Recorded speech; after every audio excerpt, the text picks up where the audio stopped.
thanks for joining us today. My name is Andy, and today I'll be speaking with Keira Lani. She's a tree gong healer and mystic who offers support in activating the innate healing resources we are all born with and accessing the creative power of the universe. She's the owner of practiceselflove.com and hosts a show at the Akashic Academy called Tree Gong Wisdom from the Forest. So just before I start the conversation, I'd just like to briefly share the message of being with life with everybody who's watching. Our message at Being with Life is all about expressing creatively and growing with life rather than distancing yourself from it. So we are all about noticing that we're a part of nature, and just as nature is constantly changing, so are we. So this is why we urge everybody to embrace the creativity within us and let the force guide you on your journey of self-actualization and mastery. So self-actualization is making the most of your life after you've got the basic needs. So we often get caught up in the modern world by doing all these things that we think we need to do, but which is sometimes it's all and good doing the things that those sort of things, but then sometimes we can get a bit overwhelmed and we forget that we're right here. So it's being with life that's the message. It's all about being here and making the most of it, but not being too obsessed with doing. And sometimes you've got to remember just to be. So it's great to be speaking with Keira because a lot of her messages are similar to ours and about the power of nature and aligning with your own creativity. So hello, welcome to Being with Life. Hello, thank you so much for having me, Andy. It's quite a pleasure to be here. And yes, all of what you just shared as your message is completely in alignment with my message. So it's just perfect that we're here together to share and amplify our message. Yeah, it's great. So I thought I'd just start with asking you, have you been able to communicate with trees from a young age, or was it something that came later in your life?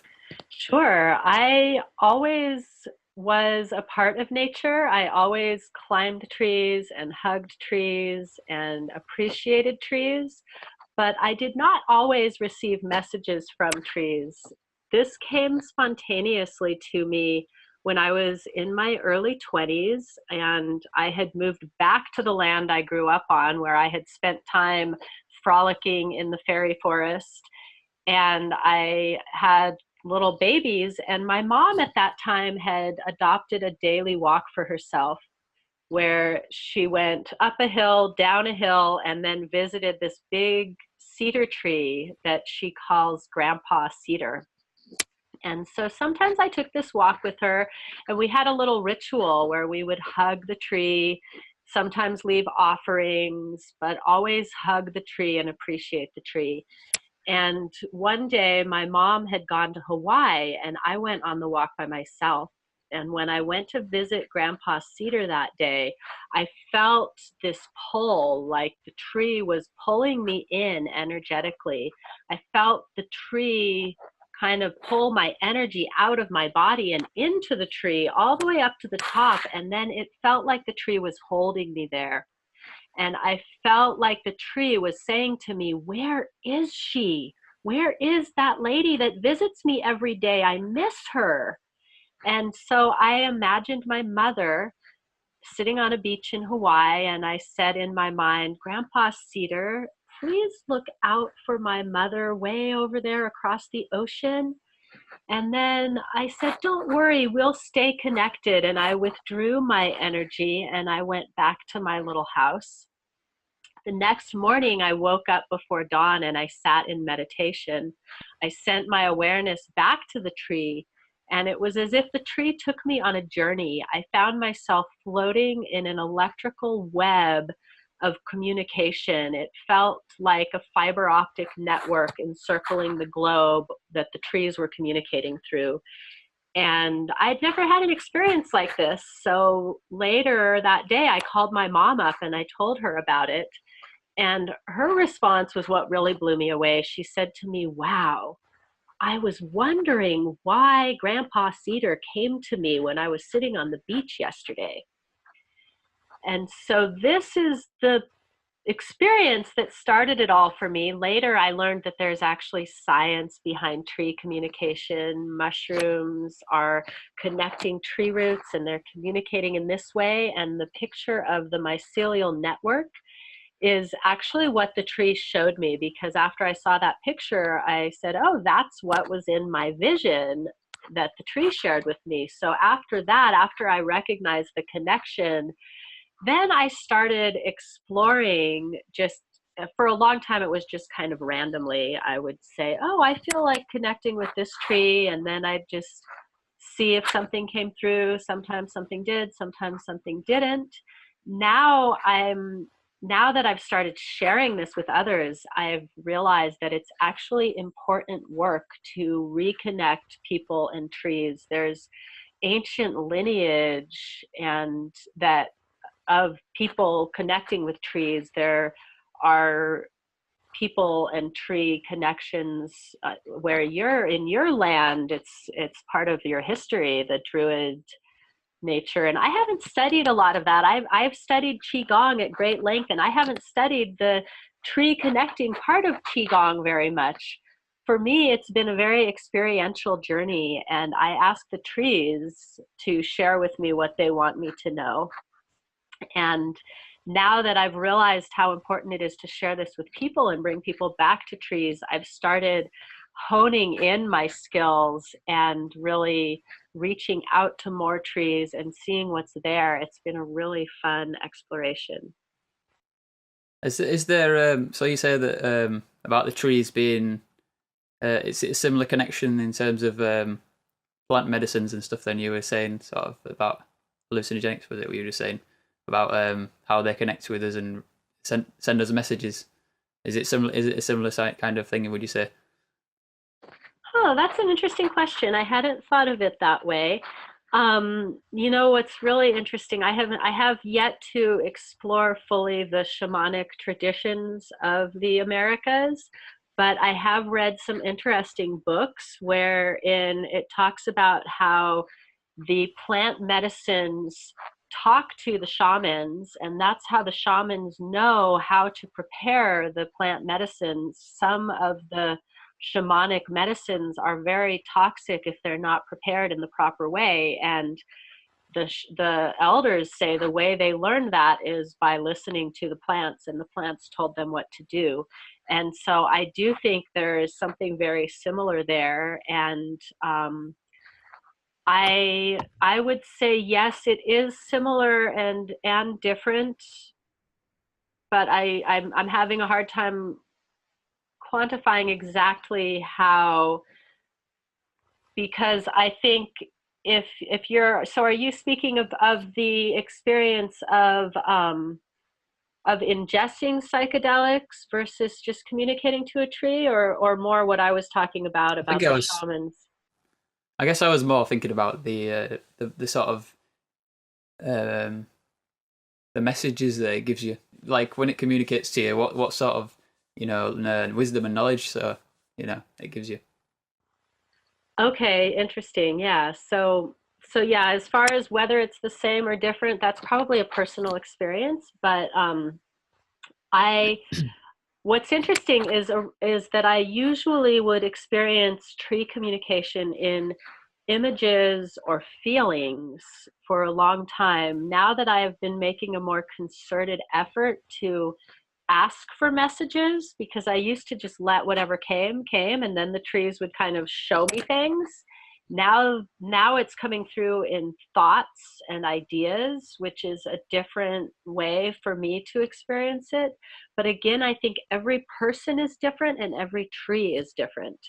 And so it could be a different message every time, which I think is similar if you're talking about the messages that come through plant medicines, because I feel like there are some that are universally experienced and some that are very individual to whoever is having the experience. And so that's actually something I'm in the process of exploring. I'm kind of having a fun sort of scientific experiment. I'm not doing it in the ultimate scientific way, but I am having fun exploring how different people experience the tree connection. And so when I teach it, I call it tree connection rather than communication, because everybody experiences it in a different way.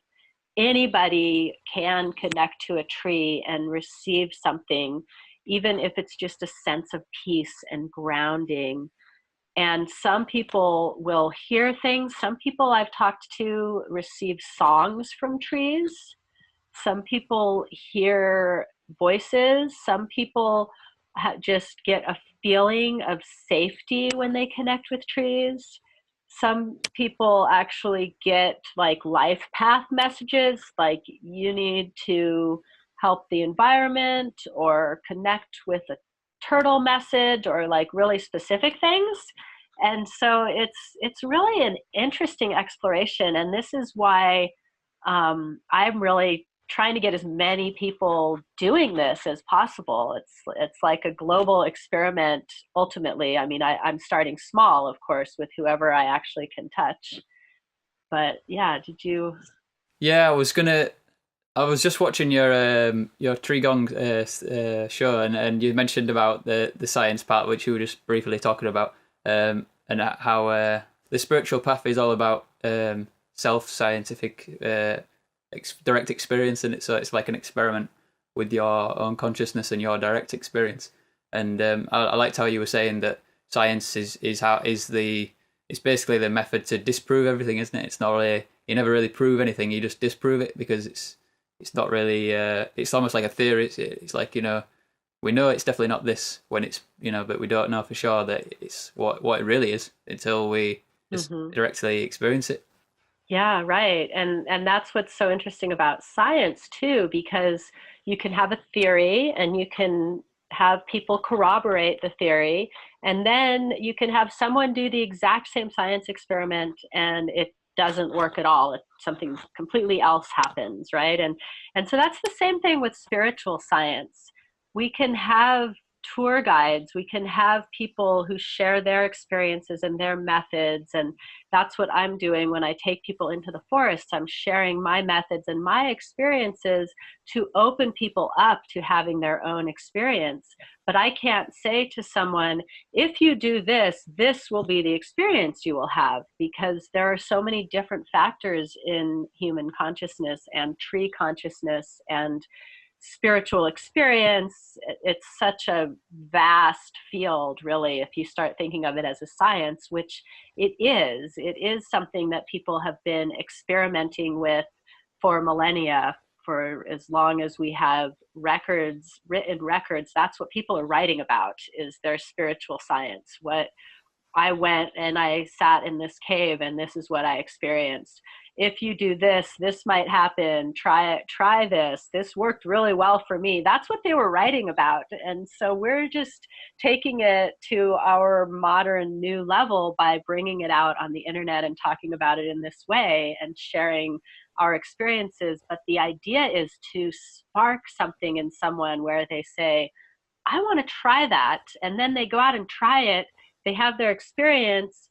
And then if they're brave or ready or in that scientific mode, then they're going to say, oh, I just got another idea. I'm going to try this. And then they start expanding on the last person's idea. And that's where I believe the magic really happens. And a big part of sharing it with others is so that we can all pick it up, run with it, expand, and create an even greater experience for all the people on the planet.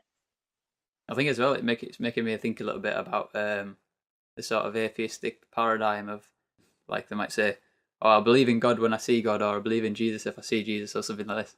Well, that's kind of basically what we're doing, isn't it? It's like we're not necessarily physically seeing. They want to see something physically in the actual physical world, probably, but then we're not necessarily seeing it, but we're actually feeling it, which is more even deeper than just seeing something, because that's more of a just that's one expression of the universe, but energy is also what's underneath every expression. So connecting to that is like the as deep as you can get. It's though you can't get any more real than that underneath source. when you actually feel it, then it's proof. It's proof to you that there is energy or there is things, and it's happened to me with on my path. Of doing meditation for so long and not getting anywhere, but then I had a breakthrough moment when I was meditating, and it's almost a bit like the tale of the Buddha when he said that he gave up when he stopped trying, and he got enlightened. So I'm not saying that I'm enlightened, but I'm saying, but basically, it was like from me letting go and not trying to do anything. That's when I got to a bit more of a breakthrough or a bit more development.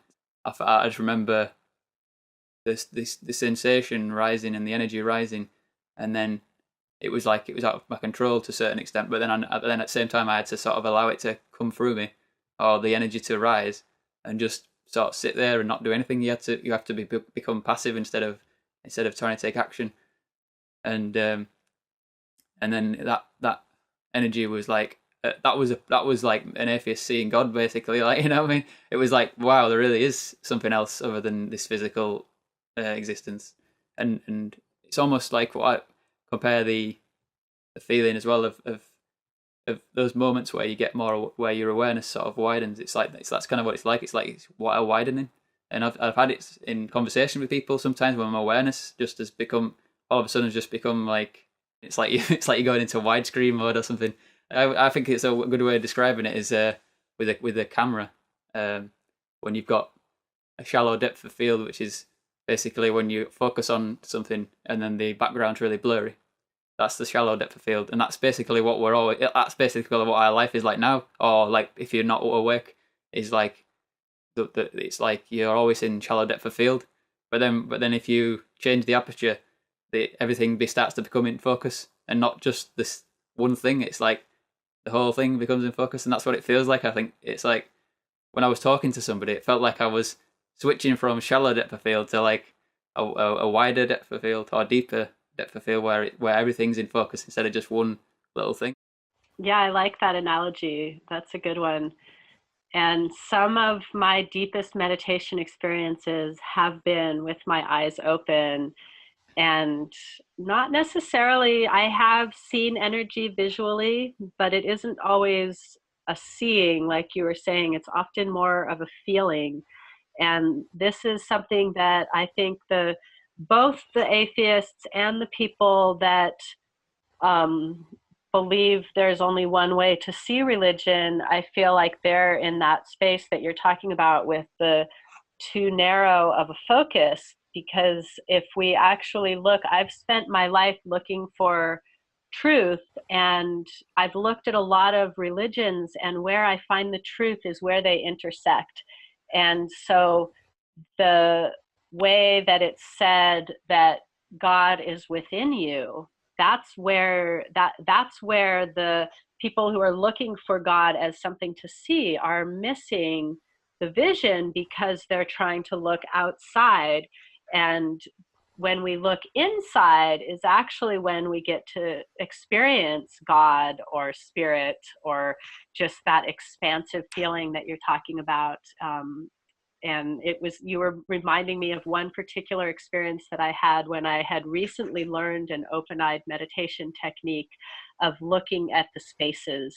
And so I was sitting in meditation and I was looking at the space between me and the window, and then I was looking out the window at the space between the tree and the house, and then I started looking at the little spaces between all of the needles of the trees. And then I had this sudden moment of realization where I said, it came through as the space in the tree is the same as the space in me.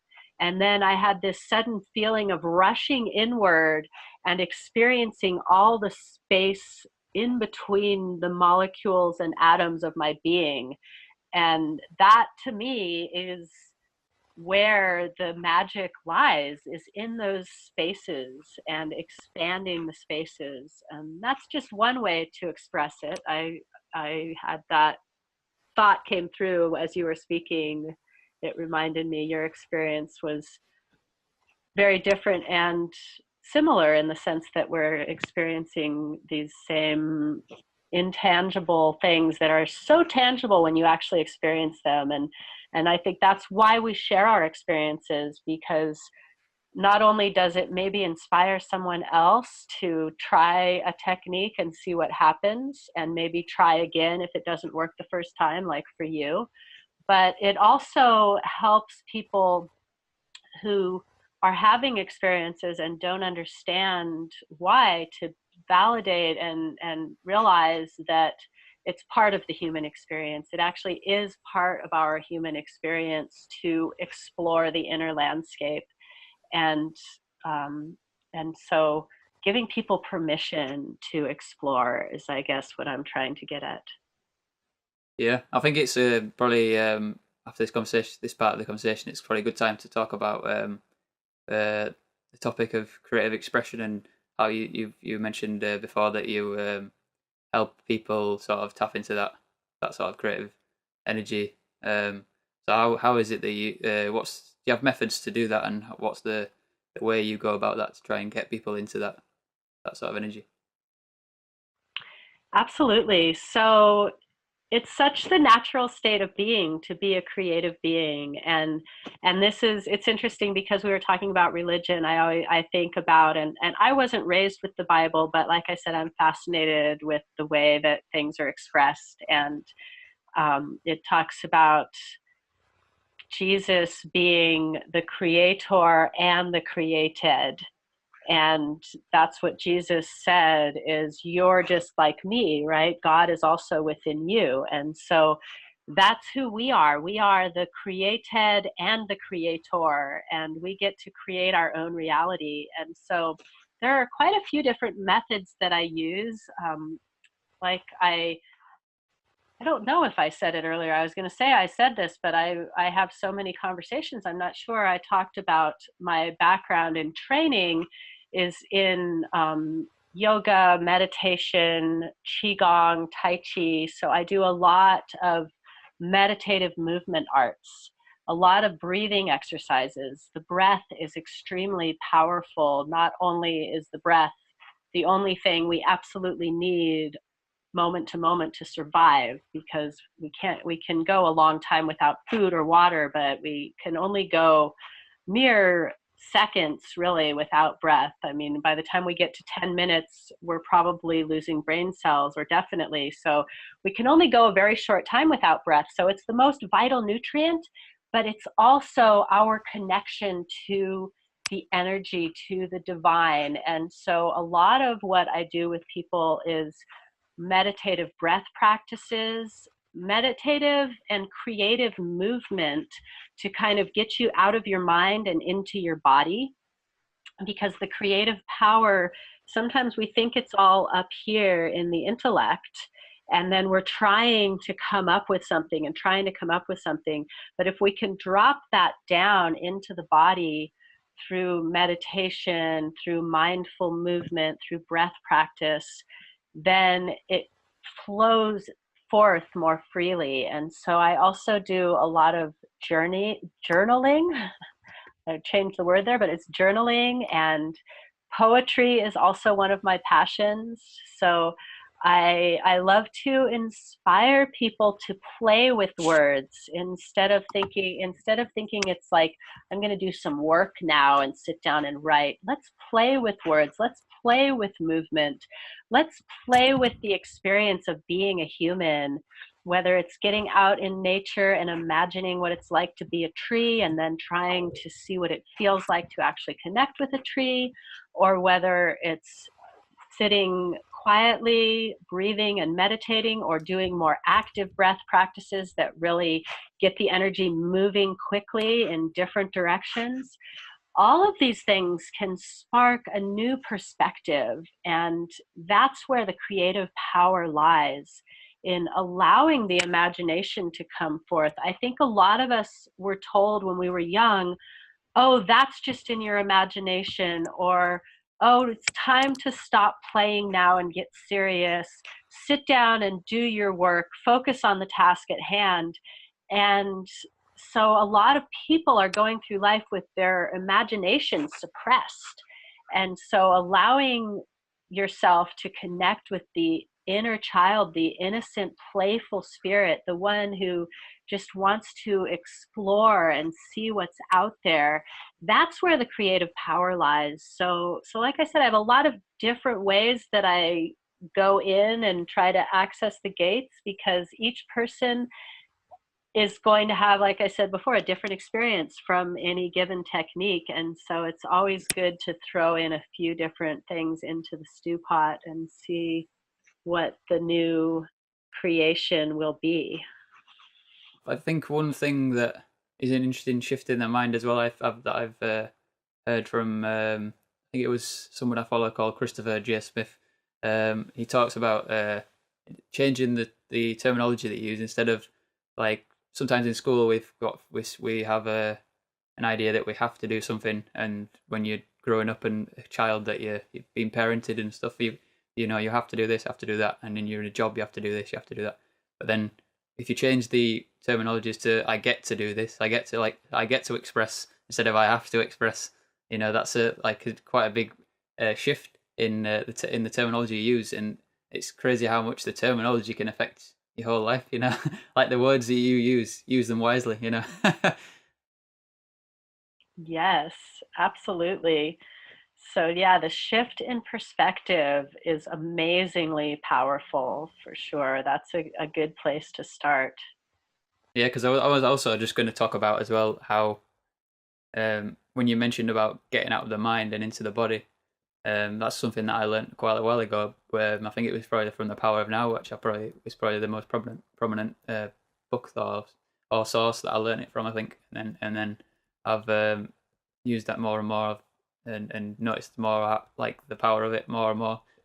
Actually, quite recently, just like over the past few days, I think I just remember being in this moment of meditation and being like, "Oh yeah, I don't need to think." You know, it was like after, even though I've been doing this for so long, it's like the mind is so sticky and attached to our sense of self that you know, even though you know all these concepts that we're not the mind and we're not the body, it's like it takes a while for you to actually properly believe it or properly know it. Not necessarily believe, but like actually be aware of it. It's like because you know these concepts are just another piece that the ego can attach to and say, yeah, that's me. I figured that out. You know.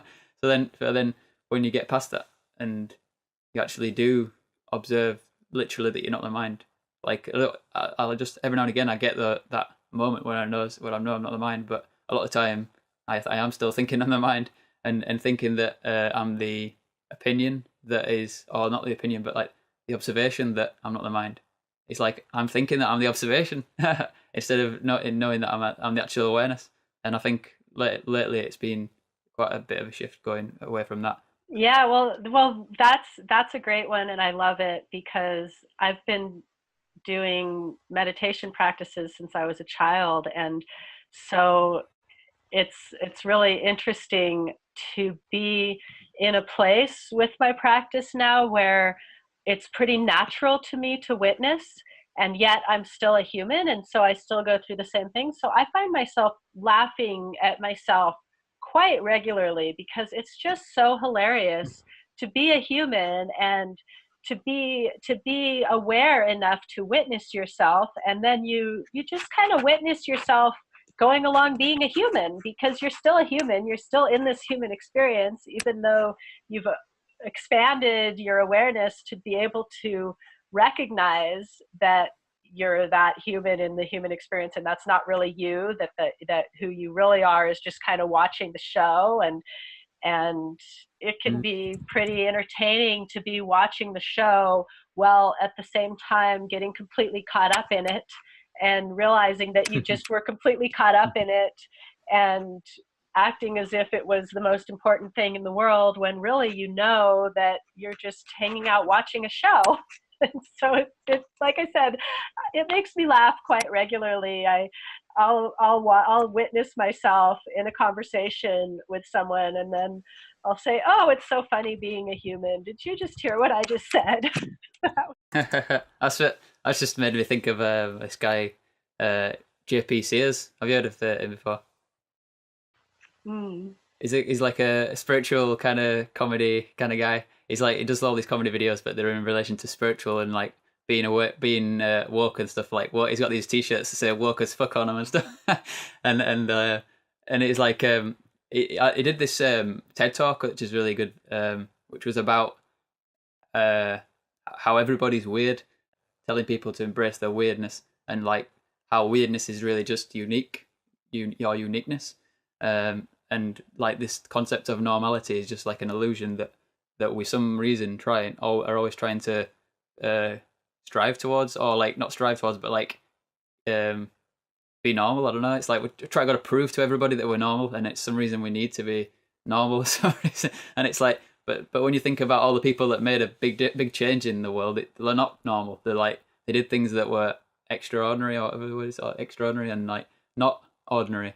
It's like something else, and are quite weird. And like he said, think about somebody that inspires you, and then just notice how weird they are, how different they are, and how they don't go by the conventions that have been set, and what people want you to be to accept, like to be accepted. Like all the time, we just try and get accepted all the time without doing what we want to really be doing. So I thought I'd bring up the topic of weirdness. And would you like to share a weirdness about yourself that you love?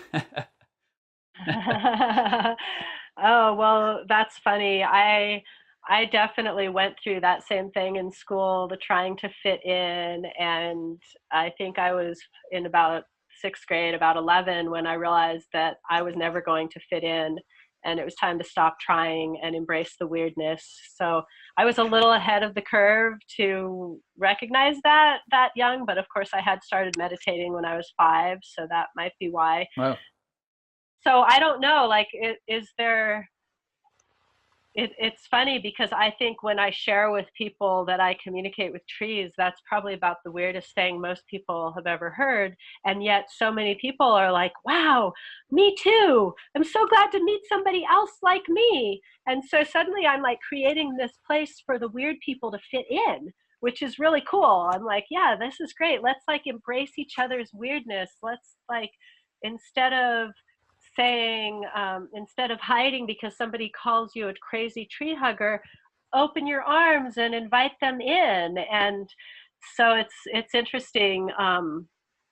The need to be normal is very interesting. And you were reminding me, as we're talking about comedy, of a meme that has a mother and child, and the child is saying, "Mommy, what's normal?" And the mother says, "That's just a cycle on the washing machine." And so I think that's how I always think of that word now, as normal is only a cycle on the washing machine. It's not something for people to aspire to. oh yeah. I suppose it makes sense because it's like a mechanical thing in it. I guess it's something that you can rely on that's always going to be the same. But it's like we're never the same, are we? Every moment's different. So I guess that's what they're trying to say there. Yeah, yeah. So embrace the weirdness, embrace the uniqueness. That's where, like you said, that's where our power lies. And that's why my mission has become to help people unleash and harness their true gifts. I don't I don't offer I do teach qigong exercises and breathing exercises and specific techniques, but I'm not trying to teach a program.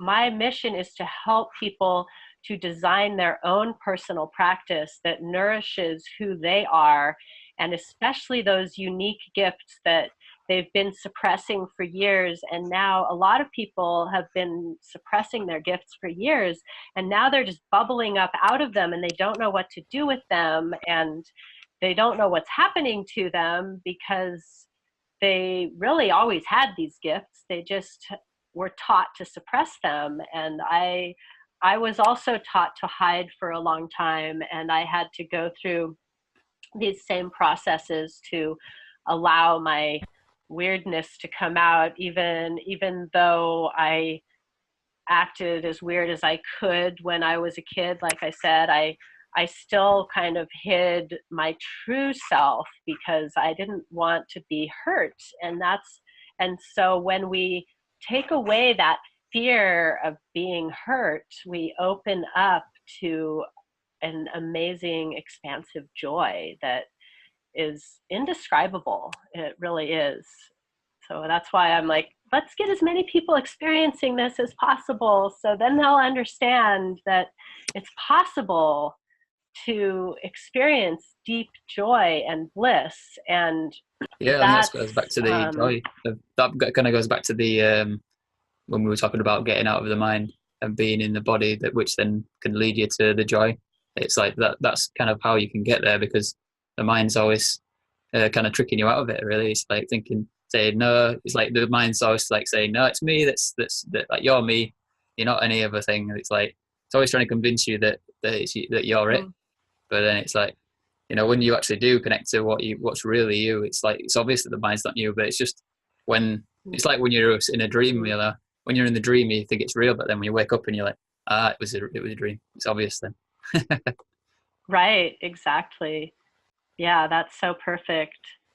And gosh, there was something else that you were sparking in me at the first part of what you said, and then it left me at the end. So did you have any other questions that you had prepared?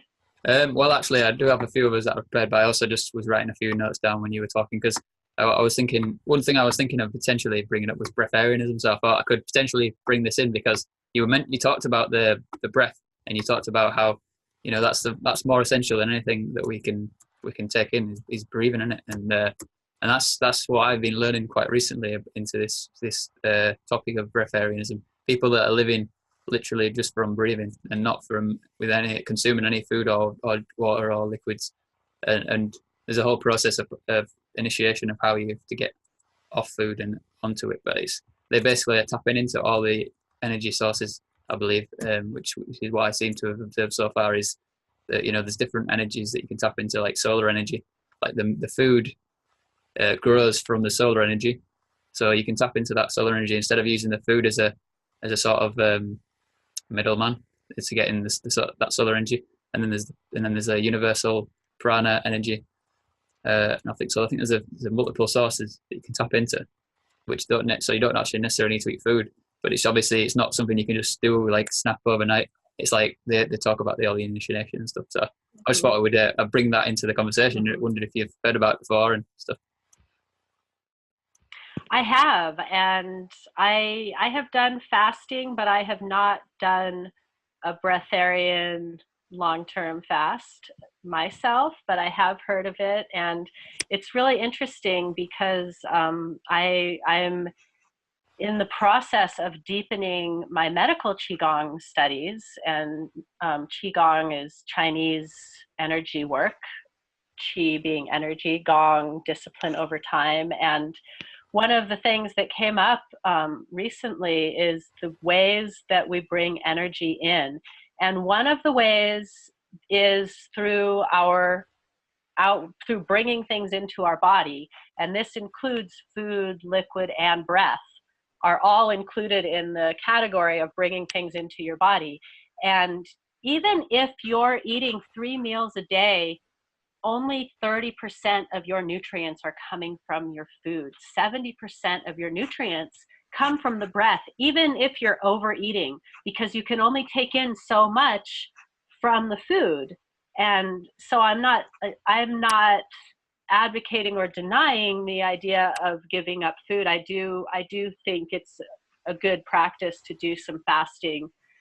It's definitely something I encourage in a conscious way, that you're paying attention to how it's affecting your body and going through the right process. And so it's I've actually thought about the breatharian thing for many years, but hearing that 70% just on a regular, normal basis, just eating, breathing, drinking, 70% of your nutrition comes from the air you breathe. And so it's important to pay attention to the quality of what you bring into your body and the quantity. So if only 30% of your nutrition is coming from food, then you definitely need a lot less food than what most people are trained to eat with their 3 meals a day. And you definitely need a lot more breath and more conscious breath. And then the other ways that energy comes in to the body are through movement, through your thoughts. So paying attention to the quality of your thoughts, to the awareness that you're having in your mind. Energy comes into you from your environment. So maybe you notice a different feeling when you're in a house versus in a forest, because the energy is different and the energy is coming in energetically. The energy doesn't only come in through your mouth and nose, through breath and food. It comes from all other places. Like you mentioned, the solar energy, that would be considered environmental energy in Qigong. There are ways that we can gather energy for our body that have nothing to do with eating food. There's way, way, way too much emphasis on getting your energy from food. In fact, you may have noticed that eating certain foods takes away your energy, and then you have to sleep it off before you can do things again. And so, yeah, there are a lot of ways besides food, and much more easy access to energy comes from these things: the movement practice, the environment, the breath. All of these things give you quick, easy access to energy. So that's a big part of what I teach, is how to gather energy. And I do sometimes talk about the food or not food choices. That's not really the focus of my practice, but it is something that I'm very aware of, and definitely, when it's appropriate, share with my clients as well, ways to be really conscious about the quality and quantity, like how much food do you need and what quality of food are you bringing in, and really focusing more on how we can gather energy through the breath, through the movement, through the mindful meditation, through bringing ourselves into nature and being in a healing, energizing environment, or the sun. That's something that we've been taught to be afraid of, the sun, and we need sunlight.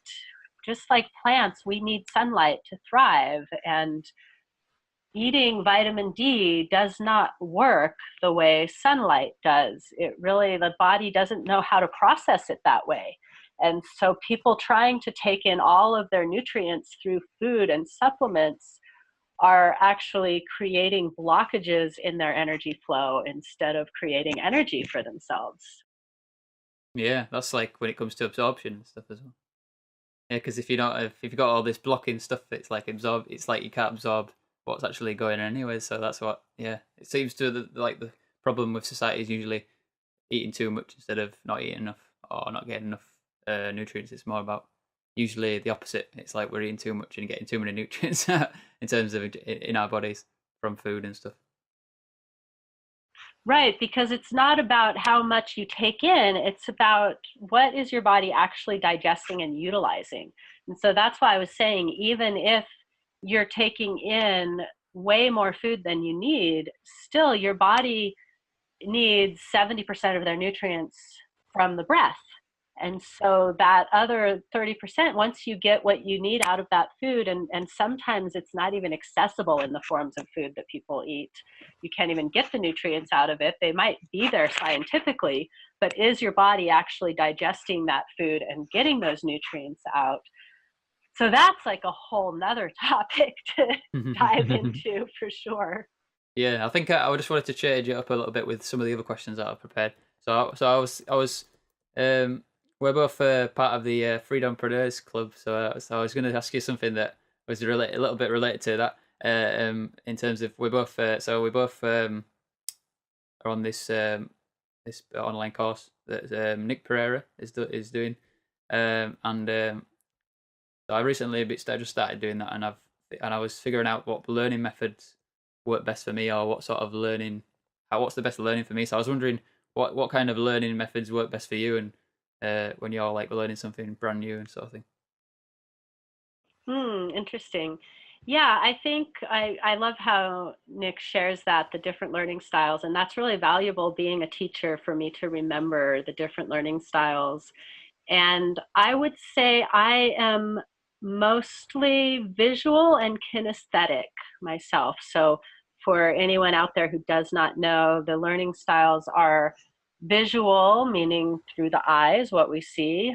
Kinesthetic is feeling or touching or doing, actually doing things really gets them ingrained for me. Or there's audio learners who learn by hearing.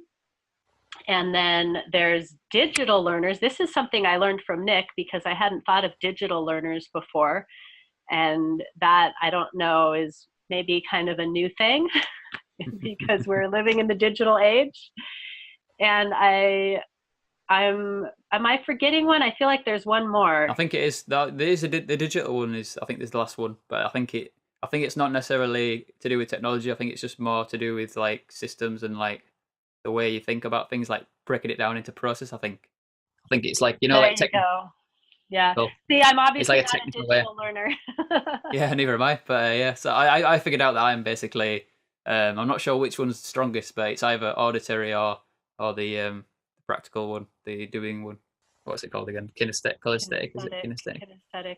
Yeah, I feel like kinesthetic learning is probably important for everyone, even if they have the photographic memory or can take things in.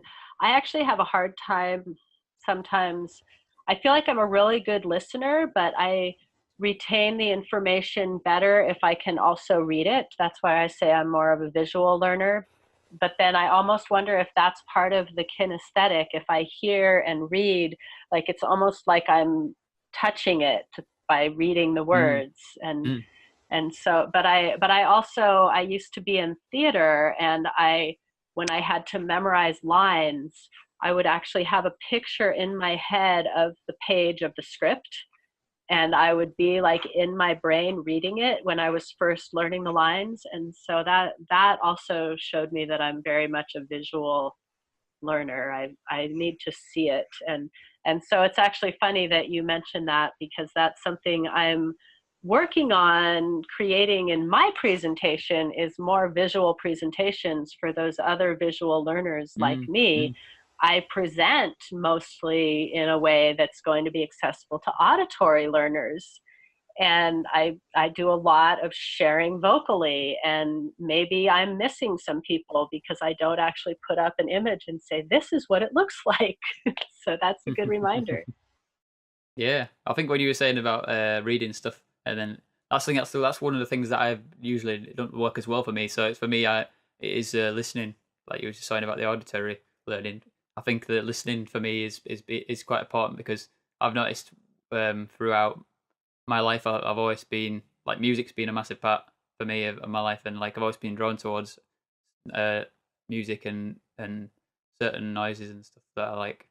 Uh, and also the practical part of it as well, doing things practically, like actually picking things up and learning through the process of doing stuff, and like learning um, practical creative things that are like crafts and stuff, instead of learning theory and stuff. Like theory is the stuff I've usually find harder to pick up than the actual just doing it and getting up. And like when I write a song and stuff, I don't know much music theory. It's like I just kind of learn a bit and then it's like I just try and use what I can with just try and get down to it and just do it, because that's how I learn and like how I create stuff. And because I'm so passionate about creating and those different things, like I can create good stuff even though I don't know that much theory. So it's kind of funny how it works, because it's like you'd think that you need to know loads of theory, but then you don't necessarily need to learn that much if you've got the drive and the passion, and then you listen to other people. And like I've been learning auditory from like, that's just another thing actually that's just I've just observed on myself there, is like when I was writing my own songs, I would pick up what they were doing. I'd listen and be like, oh yeah, I see what he's doing there with the drums and with the guitar and the bass. And then I'd just copy that and practically do it like myself. Do it by learning by doing it myself. So I'd teach myself in a way just by doing it, and then listen and then do again. So it's like I think that's why I couldn't decide which one was more important, because for me they're like, it's like a feedback loop of listen and then do and then listen and do. So that seems to be my two learning styles. Hmm. Interesting. Yeah, I love that, and that's making me realize why music has been difficult for me because I've spent off and on a lot of my life working with music and struggling sometimes because I don't have that part of my brain that translates what I hear into creating the music. And so when I'm reading music off the page, or when I'm writing down what I hear in, and then I can, when I'm trying to do it experientially, like you're talking about, I kind of have to do it, see what it sounds like, and then adjust, because I do have that kinesthetic part, so I can figure it out by doing it, and then I can hear if it sounds right, and then I can try again when it doesn't. But I don't have the direct translation from I don't learn it from hearing it. So it's interesting. Yeah, we definitely are different that way. So I love this conversation because I haven't actually reflected with someone before. I've had this in Yeah. my mind more as a theory of like, yeah, everybody, like, to me, I'm like, well, doesn't everybody kind of need all of these things to some degree? Because we all take in information in all of these ways. And Mm. Yeah, that's what I was thinking as so, well. I think it yeah. is quite important. I think every part is important, but then it's just you're gonna have one that's more dominant or two that's more dominant. And it is interesting hearing your perspective, and because when you're in your own perspective all the time, it's hard to imagine somebody else's. And when you're actually talking about it, it's kind of like almost like a Mhm. shock to me to hear it. Like, what, you can't, like music, because it's like music so much a part of my life that it's like sometimes it's hard to believe that other people don't, you know. Yeah. Yeah, and that kind of takes us back to that, like, how the being weird, or our unique qualities, are so valuable, because the fact that you have that skill, that talent, it's more of a talent than a skill, that you can translate what you hear into a learning experience and reproduce it for yourself. That's a very special, unique talent, and that should be definitely nurtured and expanded upon. And nobody needs to tell you, oh, you need to learn this music theory, or you need to practice with this sheet music, because that actually would, in your case, be detrimental to the full expansion of your gifts. And so that's again, like, why I like to really meet people where they are and have that exploration of what is your quality, how do you connect with the world. Because just because I have my gifts to offer doesn't mean that that's what I'm going to enhance in someone else, because I'm going to enhance their gifts that they have. And my goal is to figure out what those are, so that I can give them tools and tips and ideas. It's almost more like an exploration of what, how can we access this more, and what works. And it's like another continual science experiment of being human. Yeah, I think it's quite deep. I think it's quite a deep topic as well, because I was just thinking in my mind of how I know that through going through the education system, and that I think you start to judge yourself, and like that you think, oh, I can't, because you can't learn a certain way, you think that you're not doing the work right or something. And I think a lot of the time when I was learning music theory, because I wasn't getting it, I think I'd feel like, oh, it was annoying me, or like I should be able to do this, and then it's like felt like I wasn't putting in enough effort. But it wasn't that, it was just that I couldn't, it wasn't receptive enough to me. It's almost like we talk about the food, with being absorbing the food. It's like the food's going in, but I'm not absorbing it. So it's like that with the knowledge is going in, or the information's coming at me, but I'm just not taking it in or absorbing it. So it's like, I think to a certain degree it makes me wonder to myself, I've got potentials to still be able to learn that, and I'd still feel like I want to. But then at the same time, it's like, would it'd probably be quite a struggle, and it's like an uphill battle, and I guess because I'm kind of going against my own way of learning, and then would it put me off that subject if I did it too much? That's another interesting question. Mm-hmm. Yeah, like, that's what I was thinking. I was thinking that it could, just because I've seen it, I saw it in myself, going to public school as a child who I was so excited. I was a very I was a very bright child. I taught myself how to read when I was 4 years old, just because I loved books, and I just started with my favorite books that I already knew the story, and I figured out the words. And so by the time I was going into the first grade, I was reading Little House on the Prairie chapter books. And I was so excited to go to school because I thought school is where you get to learn things, and I love learning things, and I love to read. And um, and so I'm in the first day of first grade, and they say to me, okay, now we're going to put you in a reading group. And I'm like, yay, I love to read. I get to show them how good of a reader I am. And I was so excited. And then they start having me read these little primers that have 1 word per page. And so I get through those, and then it's like 3 words per page. And I get through those, and we get up to books that have maybe 1 5-word sentence per page, and they're like, okay, that's your reading group. And so that very first day of first grade, I was just like so completely disillusioned. I was like, what? This isn't my reading level. This is not what I'm reading. This is not what I want to be doing. This is not learning. I'm not going to learn anything by reading these books that are, as far as I was concerned, baby books when I was reading chapter books. And so that's the illustration of what I continued to have happen to me through my educational experience of constantly being put into this box, similar to how we're on the box in the box on the screen now, except I'm not actually stuck there. And and that and that created this barrier that I then had to learn how to dissolve in order to let my creative potential back out. And that's what we were talking about earlier. So I actually do think with you having that talent, if you were forced to learn the theory or not play music, then you probably would just stop playing music. And I mean, I Yeah, that's wouldn't be it. surprised. Yeah, You might bust through that and become great at the theory, but then it's possible that that could also disconnect you from that natural talent to where you then have to nurture it back, like trying to knit the frayed cords back together is what it feels like to me sometimes.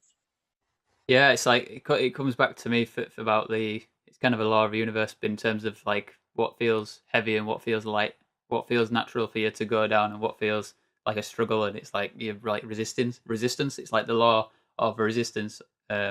Resistance makes stronger, so it's going to make the situation even harder than what it could be. So if you're resisting against it instead of flowing with what's feeling right, what's feeling light, and what's feeling in alignment with you, and that's one of the things I think I learned quite a lot from someone called Kyle Cease, which is also similar to JP says in his approach, which is quite a comical stand up. He used to be a stand up comedian, and then went into transformational coaching and talking, like speaking at events and stuff. And there's so much I've learned from him.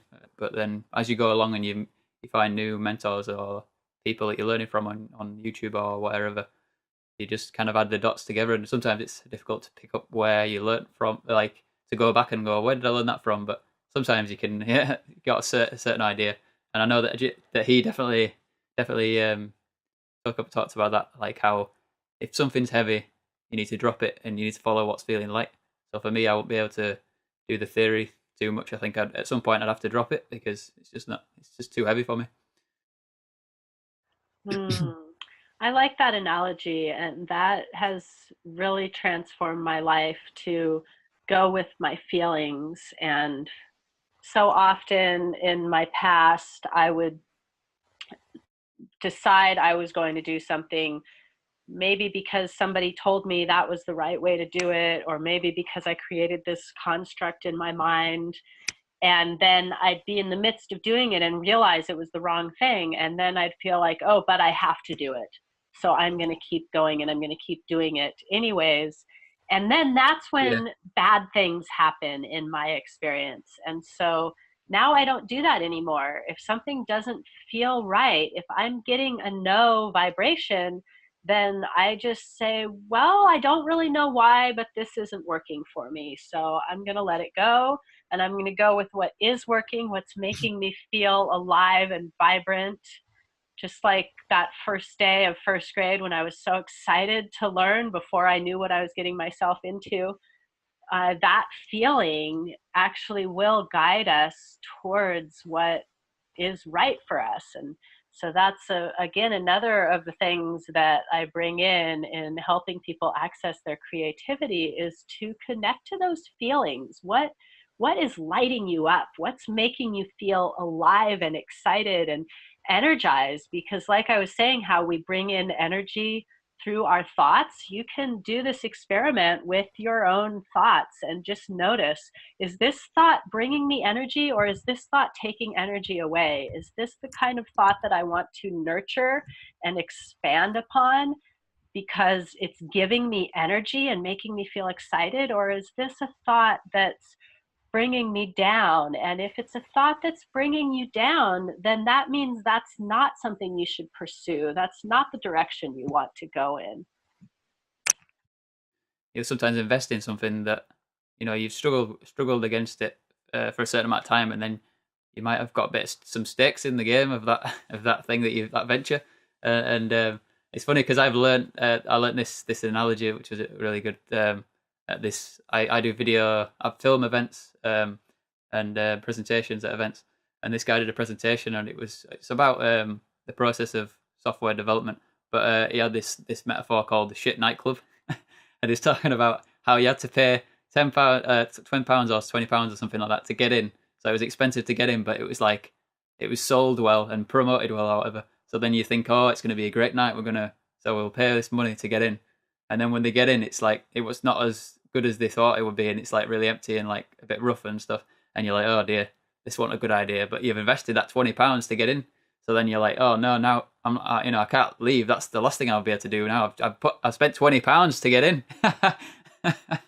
Yes, and that can be a really hard thing to do, to let go of something. I actually have invested money in businesses that were not right for me, and I had to let go of a lot of funds in that way. But that also taught me, now I know to pay more attention when I'm investing in something, whether it's my time or my money. Does this feel aligned with me, with who I am? It doesn't matter if it feels aligned for that person that's trying to sell it to me. That's great if it feels aligned to them. If it doesn't feel aligned to me for who I am, then it's a no.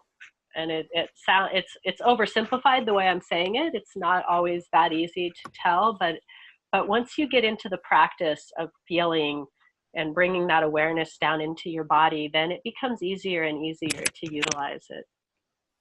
So yeah, it's been a good conversation with you anyways, and hopefully we'll be able to collaborate again at some point with something similar to this, or maybe something different, maybe change it up in some other way. I don't know what we can do in the future, but we definitely have got our messages are certainly aligned, so it seems like it's something we'll be able to work on in the future with this relationship and whatever else we decide to do in the future. So thanks for joining me on Being with Life, and we're here being with life right now.